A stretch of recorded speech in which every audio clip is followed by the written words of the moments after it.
Berikut adalah beberapa isu atau kebijakan di era pemerintahan Jokowi yang sering mendapat kritikan dan dianggap oleh sebagian pihak sebagai merugikan negara. 1. Hutang negara yang meningkat. Salah satu kritik yang sering muncul terhadap pemerintahan Jokowi adalah kenaikan hutang negara yang signifikan. Hutang pemerintah Indonesia terus meningkat selama masa jabatannya, sebagian untuk mendanai proyek infrastruktur. Meski hutang tersebut bertujuan untuk investasi jangka panjang, beberapa pihak merasa khawatir bahkan peningkatan hutang ini bisa membebani anggaran negara di masa mendatang, terutama jika penerimaan negara tidak meningkat sebanding. 2. Kontroversi Omnibus Law. Omnibus Law Cipta Kerja adalah kebijakan yang sangat kontroversial. Pemerintah mengklaim bahwa undang-undang ini bertujuan untuk meningkatkan iklim investasi dan membuka lapangan kerja. Namun, banyak pihak, terutama dari kalangan buruh dan aktivis lingkungan, menilai bahwa Omnibus Law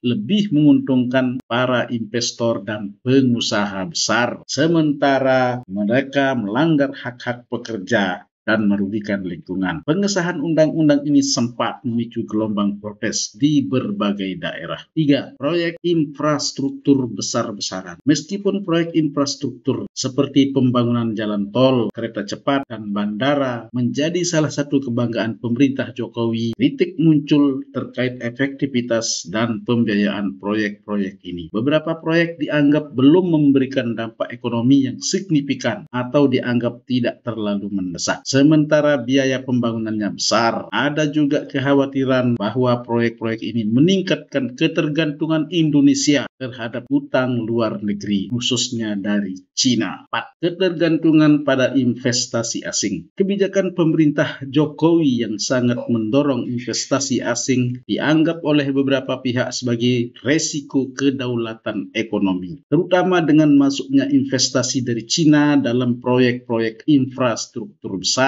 Ada kekhawatiran bahwa ini bisa meningkatkan pengaruh asing di dalam negeri, baik secara ekonomi maupun politik. Beberapa pihak juga mempertanyakan apakah kebijakan ini lebih menguntungkan perusahaan asing dibandingkan masyarakat lokal. 5. Pemindahan ibu kota. Pemindahan ibu kota negara dari Jakarta ke Kalimantan Timur juga menuai kritik. Beberapa pihak menilai bahwa proyek ini sangat mahal dan tidak perlu, terutama di tengah situasi ekonomi yang belum stabil pasca pandemi COVID-19.